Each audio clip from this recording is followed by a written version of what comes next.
We'll go to Judy, I think, Simon. What do you think in Nyora, beautiful Nyora? Hi, Judy. Hello, Mike Brady, is it? Yeah, it is, Judy. And Simon Owens, yeah. Ah, hi.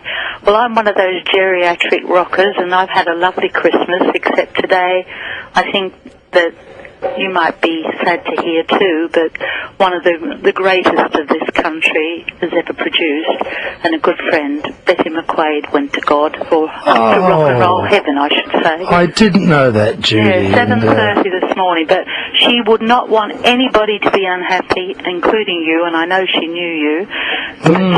She'd want all lovely, happy memories, so please don't report too far down. Yeah, thank you for telling me, Judy. She really was a wonderful singer. She was super. And I knew she hadn't been well, but she sang really right to the very end by the sound of it. Yeah, I introduced her on 6 o'clock rock, so we go back a long way.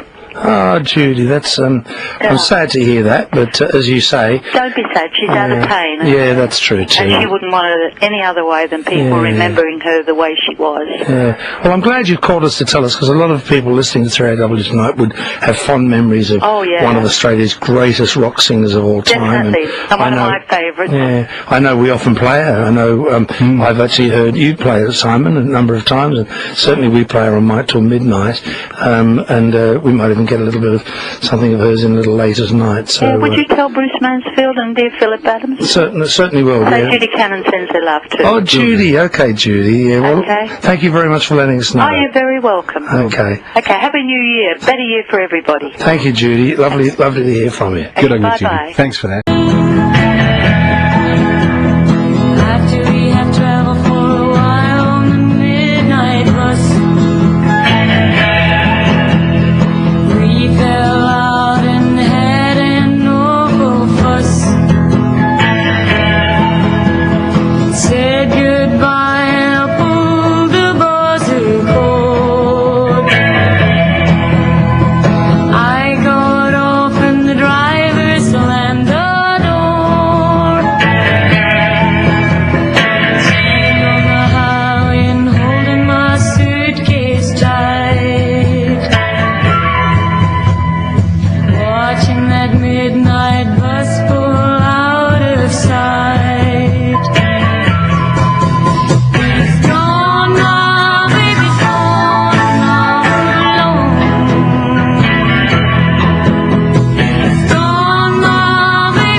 Betty McQuade, Midnight Bus. I certainly do. It's Bobby, but he's also Bobby Johnson. G'day, Bobby, one of the world's greatest drummers. Yes, good evening, Mike. Good evening, Simon. G'day, Bobby. Yeah, it was great. I just caught the end of Judy Canon, the wonderful Judy Canon. Yes, wasn't that nice to hear? Well, sad to hear from Judy, but as she said, telling us about the passing of Betty McQuade, but nice to hear from Judy after so many years. Yeah, I got a call this morning from Juanita Harris. She's from the Ray Harris band from the old 3DB Hillbilly show.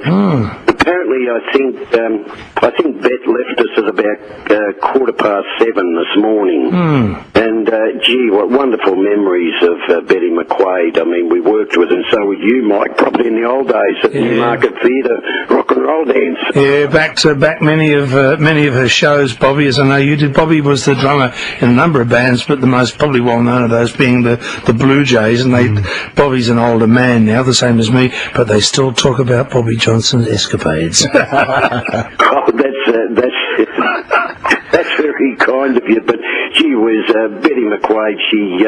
She was with the Premiers for a while.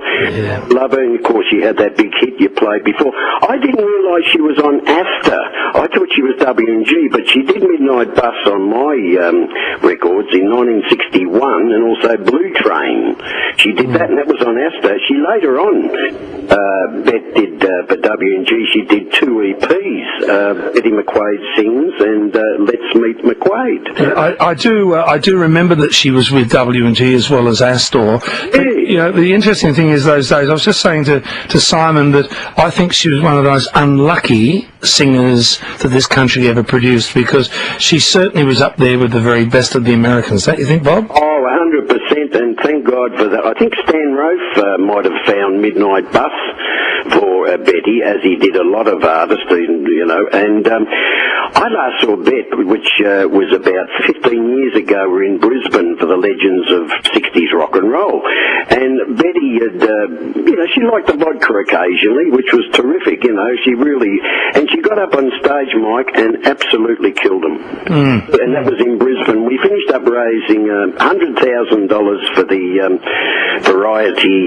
Queensland Variety Club for the kiddies there, and Betty was absolutely fantastic, and you know, to think that she's left us, it's been pretty sour feel all day. I rang Mr. Keith McGowan and Angie, of course, at about 8:30. You can see he was pretty close too with Betty, and it was very, very sad. You know, I mean, we're all got to go eventually, but gee, it's sad when it happens, mate. It always comes up in you as a shock, Bobby. But listen, thanks for talking to us, Bob. Yes, and I heard that there's talk of the Blue Jays doing a reunion. True or false? Yes, it's been yes. Well, so get practicing, Bobby. Okay? I didn't mean to talk then. I forgot for a minute. I'm that far away with Betty. I'm not supposed to say anything, so I don't know. There was more talk about Grandma's Tonic. I had another band called Grandma's Tonic and Sony Music. They want to re-release that, but that's what you might be mixed up with, mate. Oh, maybe. No, I heard it from a pretty good source, but I can't tell you. I'd have to kill you. Nicely covered, though, Bobby. Waves, Simon and Mike and all the guys, all of you at in 3RW, thanks for all the support over the years and the wonderful job you do. Thank you, Bobby. Okay, mate. Good on you, mate. Bobby Johnson. Good on you, Bobby. It is.